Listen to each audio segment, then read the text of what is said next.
আচ্ছা আপনার জুতাটা একটু আমাকে দিন তো। ম্যাডাম, আমার নিজেই তো মানুষের জুতা সেলাই করি, আপনি আমার জুতা দিয়ে কি করবেন?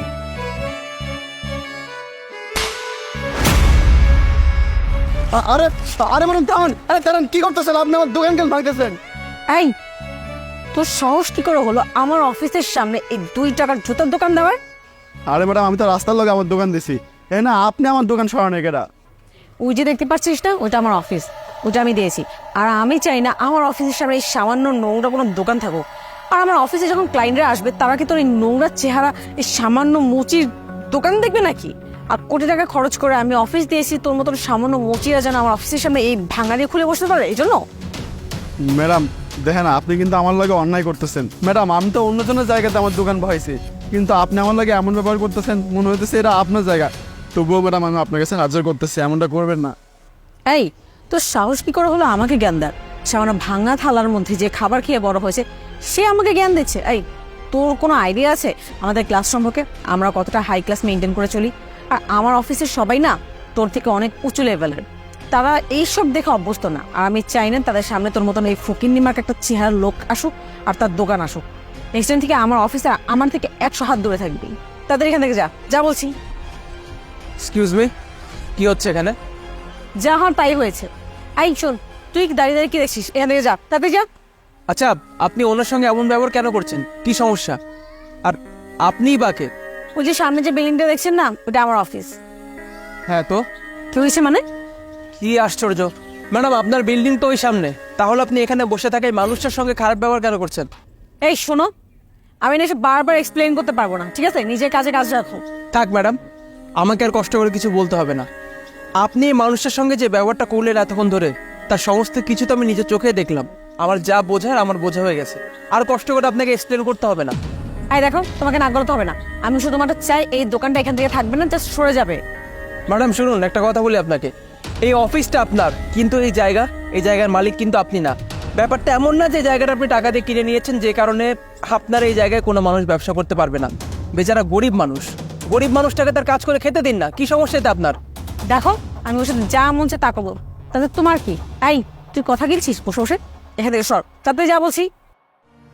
না ম্যাডাম, উনি কোথাও যাবেন না। শুনুন, আপনাকে একটা কথা বলি, আপনি হয়তো কোটি টাকা দিয়ে একটা অফিস দিয়েছেন, অফিসের বস হয়েছেন, কিন্তু ন্যূনতম যে শিক্ষাটা, সে শিক্ষা আপনার মাঝে নেই। মানুষের সঙ্গে কিভাবে বিহেভ করতে হয় সেটা আপনি জানেন না। আর এই কারণেই তো রাস্তায় একজন গরিব মানুষের সঙ্গে আপনি এভাবে শাউট করে কথা বলছেন। একজন মুচি সারাদিন কাজ করে ক টাকায় বা রোজগার করে বলুন তো, আর আপনি কিনা তাকে এখান থেকে সরতে বলছেন যাতে আপনার অফিসের রেপুটেশন ঠিক থাকে। ম্যাডাম, প্রথম কথা, উনি আপনার চাকর নন যে আপনি ওনার সঙ্গে এভাবে কথা বলবেন। আর দ্বিতীয় কথা, আমি কিছুক্ষণ আগেই বললাম, এই জায়গাটা আপনি টাকা দিয়ে কিনে নেননি যে আপনি এই মানুষটার সঙ্গে যেমন ইচ্ছা তেমন ব্যবহার করবেন।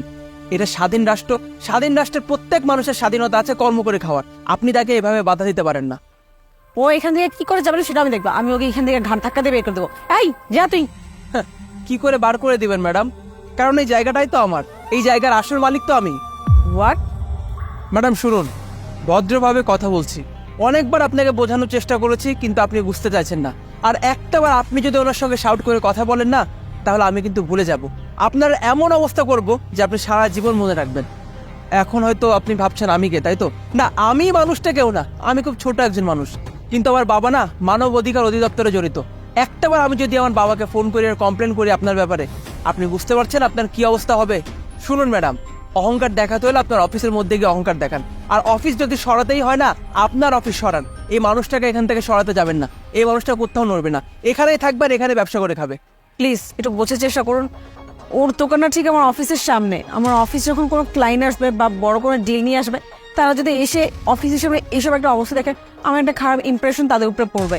হয়তো বা তারা আমার সাথে ডিল ফাইনাল করবে না। আমি অনেক ভালো ভালো প্রজেক্ট হাতছাড়া হয়ে যেতে পারে। প্লিজ আপনি ওকে বলুন এই দোকান এখান থেকে সরিয়ে ফেলতে, না হলে আমার লস হয়ে যাবে।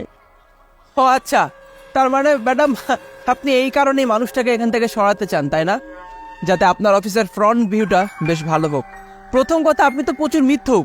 আপনি মিথ্যা কথা বলে মানুষের সঙ্গে ব্যবসায়িক ডিল করছেন, যেটা প্রথমত অন্যায়। আর দ্বিতীয়ত, একজন গরিব মানুষ ব্যবসা করে খাচ্ছে, সৎ কাজ করছে, সেই কাজে আপনি তাকে বাধা দিচ্ছেন শুধুমাত্র আপনার অফিসের ফ্রন্ট ভিউটা যেন নষ্ট না হয় এই জন্য। শুনুন ম্যাডাম, অফিসটা আপনার সম্পত্তি হতে পারে, কিন্তু এই জায়গা আপনার বাপদাদার সম্পত্তি না যে আপনার যেটা ইচ্ছা, যাকে ইচ্ছা সেটা বলবেন। ঠিক আছে? নিজের ব্যবহার ঠিক করুন, আর গরিব মানুষদের সঙ্গে কি করে কথা বলতে হয় সেটা আগে জানুন। আপনি মেয়ে মানুষ, তাই এর বেশি কিছু আপনাকে বললাম না।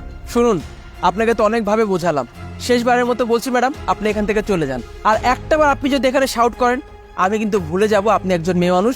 আমি আমার বাবাকে ফোন দিব, আর তারপর আপনার কি অবস্থা হবে একটাবার ভেবে দেখুন।